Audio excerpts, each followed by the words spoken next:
Hey, this is Paul, and thanks for checking out our fruit review on G3. Now, G stands for Guatemalensis or Guatemalan number 3. In fact, there's G1, G2, and G3. Now, hopefully you watched our other video where we reviewed this G1 here. So let's focus on G3. It is also from, I believe, Quang, and it was given to California rare fruit growers, including Paul Thompson and Leo Manuel, very long ago. In fact, here, I met Quang and talked to him about it, and he actually showed me his original plants, which no longer exist, as you can see in the photo. So he sold the farm, he no longer has them, but luckily we have these G series. So some people even say that he originated American Beauty, but I currently, as I research that more, I do not agree with that. But regardless, you can see here it's weighing in at almost a pound, and it's slightly different color than G1. Now, we did have a heat wave, and this fruit was actually in a partial shade, so you could see it's got a different color.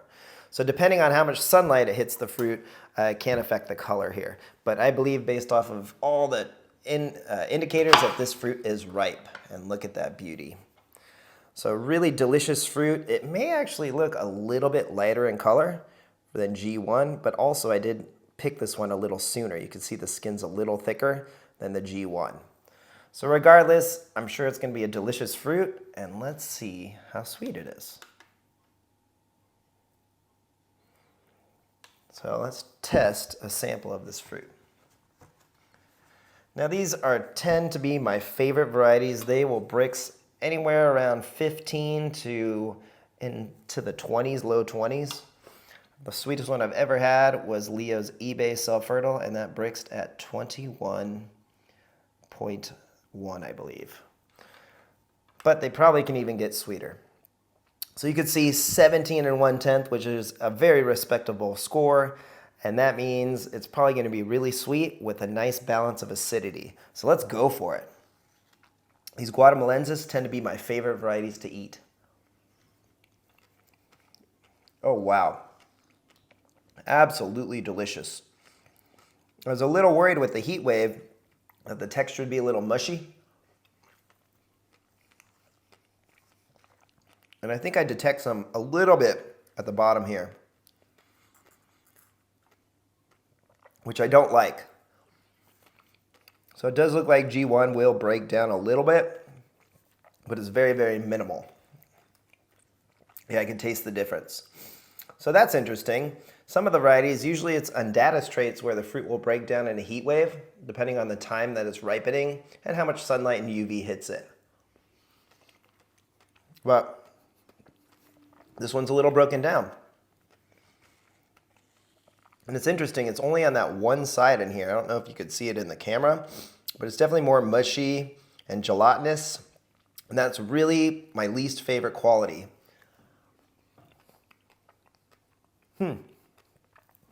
Not gelatinous at all on this side. So it could be a fluke, or honestly what I probably did, thinking about it, is I filled up a bucket full of fruit that was ripe, and I left the fruit in the bucket for a few hours, so I would guess this got smushed. Probably had some weight on it. That would make more sense.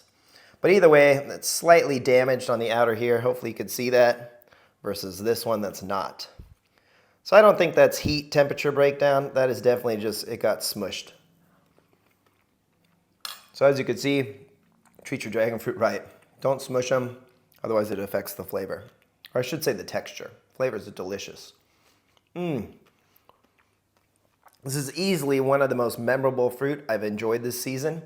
It does taste slightly better than this G1, but I think that's mainly just because it's sweet and was probably picked at a better time, and it wasn't in the fridge as long. This is only in the fridge for 2 days. I noticed that the fruit starts to not taste as good when it's in a refrigerator for a week and beyond. It starts to kind of deteriorate a little bit.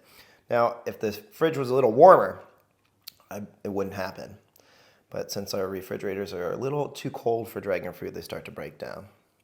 But anyways, G3, I can't complain. I love all the G series. They're very hard to distinguish. They all taste really, really similar. And in fact, here's a Nicaraguan red, a different variety of Guatemalan, but you can see how almost identical they look. And depending on the light, the skin can look different colors. You just don't want to pick them too soon or too late. So if they're really wiggly, that's kind of the test I like. One of my favorite indicators. Oh man, these are keepers. So if you said I could only grow one, I would grow G3. I also like G3 more because that was Leo Manuel's favorite of the G series. He said G1 could be a little more cold sensitive, and he said G3 tended to bloom a little sooner out of the three. So sadly, I don't have a nice big G2 fruit this season, but I'll do a review on it next season. So there you go. There is G3, a typical Guatemalensis, a Guatemalan, and we grow about 38 different types, and they're all delicious. You can't go wrong with them. If you could only grow one variety, grow these. I prefer them over Sugar Dragon because they're also self-fertile, and to me, they're bigger fruit, and I just like the flavor a little more. So there you go, G3. Thanks for watching. Have a great day.